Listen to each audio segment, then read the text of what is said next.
So, I've read book number 8 of my 10 books in 10 weeks challenge. This week book was Turn of the Screw by Henry James. Um, a rather short read. I think it was like 130 pages, something like this. So, rather short read. One of the shortest. The shortest being, Legend of Sleepy Hollow, but one of the shortest read so far. Um, so I'm gonna say this right from the beginning of the video. I struggled with that book. The pacing was a bit weird. The way the sentences are developed, actually, it's a bit weird and hard to follow at times. I'm not sure if it's just a language thing. I don't know if any of you struggled with the book also with the sentences being a bit weirdly written and everything, but yeah, I struggled a little bit. So that being said, I might not have understood everything in the book, so just keep that in mind for the review. So the book starts off, it's a story being told. From what I've gathered, it's a guy named Mr. Douglas is the one reading the story of the governess who's hired at Bly.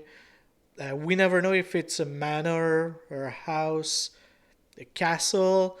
I'm gonna say manor just because of the Hunting of Bly Manor Netflix series, by Mike Flanagan. I'm just gonna say Bly Manor because I think that's what it is. It's a manor actually, and not a castle or house or cottage or whatever. It's a manor, I think.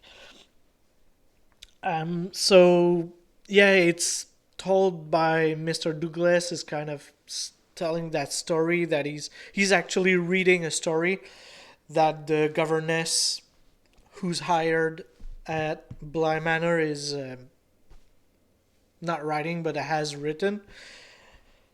Uh, and it's as if Mr. Henry James is inside the room where the story is being told and he's just narrating what the other guy is saying.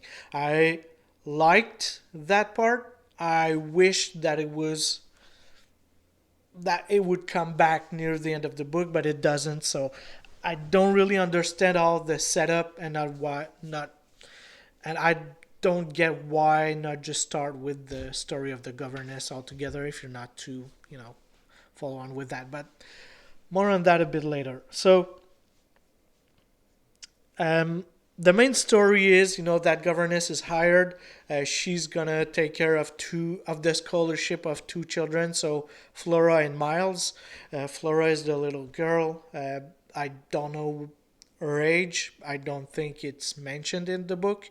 And Miles, we don't know his age also, but we know that he's at school actually. And he got expelled from the school, and that's going to be the main focus of the entirety of the book. The governess is obsessed with knowing what happened at school. We kind of understand why near the end of the book, but it's kind of, whatever. And there are ghosts around that, quote unquote ghosts. We don't really know. That's mainly it for the book. The whole story of the book is that, the governess going to try and understand why that little boy got expelled from the school, and there are ghosts of inside the manor. So mainly the ghost of a guy and a woman. So the woman is going to be the old governess, essentially, and the guy, I don't remember what he was while he was living, but I think he was kind of the lawyer or something like this of the uncle. We don't know what happened to the parents of the children. We just know that it's their uncle who's taking care of the two children, but he's never at Bly. He's always away. Don't want to get into Bly. Maybe it's because it's haunted or anything. We never truly No. So that's it for the spoiler-free version of the review. If you've not read it, once again, go read it. Uh, I think it's a classic, so yeah, you can find it free online, I'm pretty sure. So feel free to just go and read it or watch the Mike Flanagan um, show on Netflix. It's really good, actually.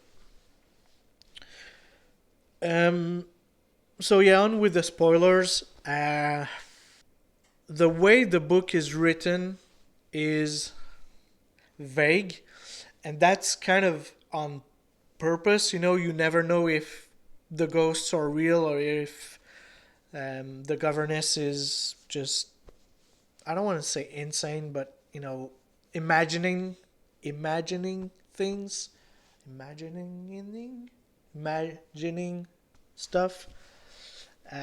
It could all be in her mind, so it's vague with that goal in mind. But that being said, there's a lot of stuff where I didn't fully understood what was going on because of just how vague it was. Like as I said previously, we don't know the age of the children. We don't know how old they are or anything.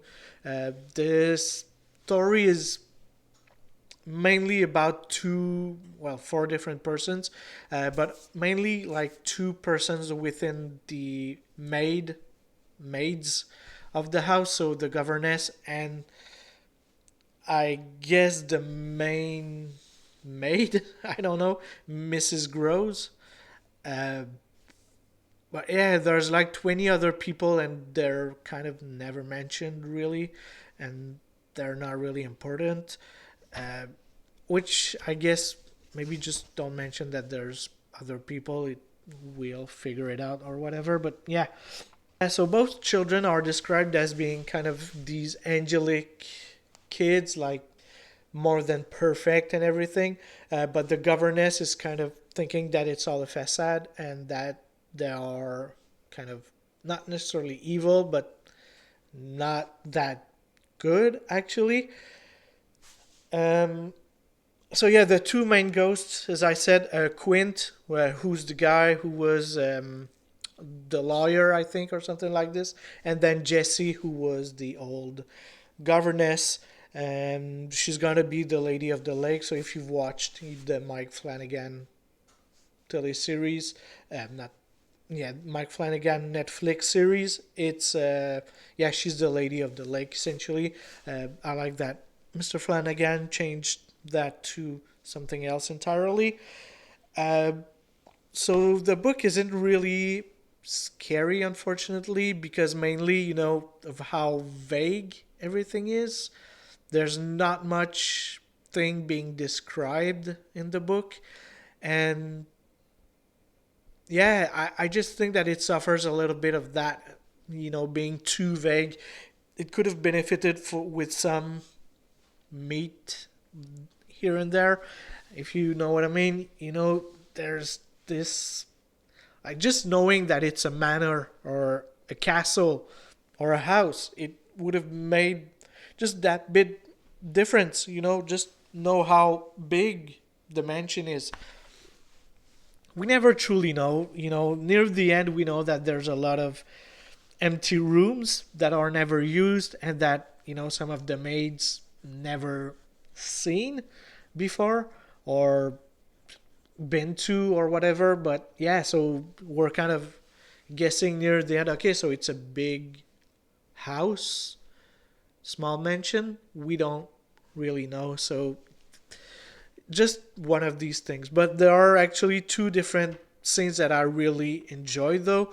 So when she sees Quint for the third time, I guess, inside the manor this time, in the stairs, it's like on the higher floor and he's moving forward on the stairs. He stops, so Quint stops when he sees the new governess, and they just stare at each other. Like, this was really a spooky scene. Like, yeah, it's not scary, it was just spooky and just good. once again, there are just some descriptions missed here and there to make it maybe a bit more, you know, a bit spookier or something like this. Then the other scene, as I said, it's just two different scenes that I kind of remember that were kind of okay. The second one being when the governess is with Flora, so the little child, the girl. They're by the lake and they're playing. I don't remember exactly what game they're playing or reading or whatever. Then the governess sees the woman of the lake, and yeah, that was another kind of spooky scene because she knows that the girl, that Flora has seen the lady of the lake, but none of them say anything, and it was just this awkward silence, kind of scary moment because you have that lady all dressed in black coming out from the lake, which I guess I just pictured it in my mind because once again there's no description here, it's all rather vague. So I pictured her, you know, being rotten and having all her clothes wet. So yeah, she's all black, wet, rotten, you know, rotten flesh and a bit bloaty here and there because of she drowned in the water or whatever. So yeah, my mind did the trick here, but once again, I just feel like it's kind of a missed opportunity to be maybe a bit scarier with more description. And that's the main thing I have against the book is just the description. It just needs a little bit more. It could have been just a great story, but unfortunately for me, it's just a mild story. So middle thumb here. Uh, I I understand that it's vague on purpose, and that's, you know, kind of the whole point of the book. But here, it's just there's just this. We don't need that many. We don't need a lot of description. Just that little bit more exposition, knowing what's going on. So once again, it could be just me not really understanding everything in the book, but I just feel like, you know, there's kind of a missed opportunity here to be really a great book. But unfortunately for me, at least, I didn't really get the book and really liked it, unfortunately. It was okay for me, but, you know, not more. So that's it for the review of that book. Next week, I'll be reviewing Who Goes There, so the original material behind John Carpenter's The Thing. Just so you guys know, I've already finished it. It's like 80 pages or so. I've read it in one sitting, so in an hour 30 or something like this, 2 hours maybe. Once again, I stopped to take some notes, but they're already here. So I'll be reviewing that rather soon. Just so you guys know, I'm almost finished with the 10th book, which is The Search for Joseph Tully. And I'll be reviewing that soon also. So that's it for me, guys, for the review of book 8, Turn of the Screw by Mr. Henry James. Thank you. Peace out.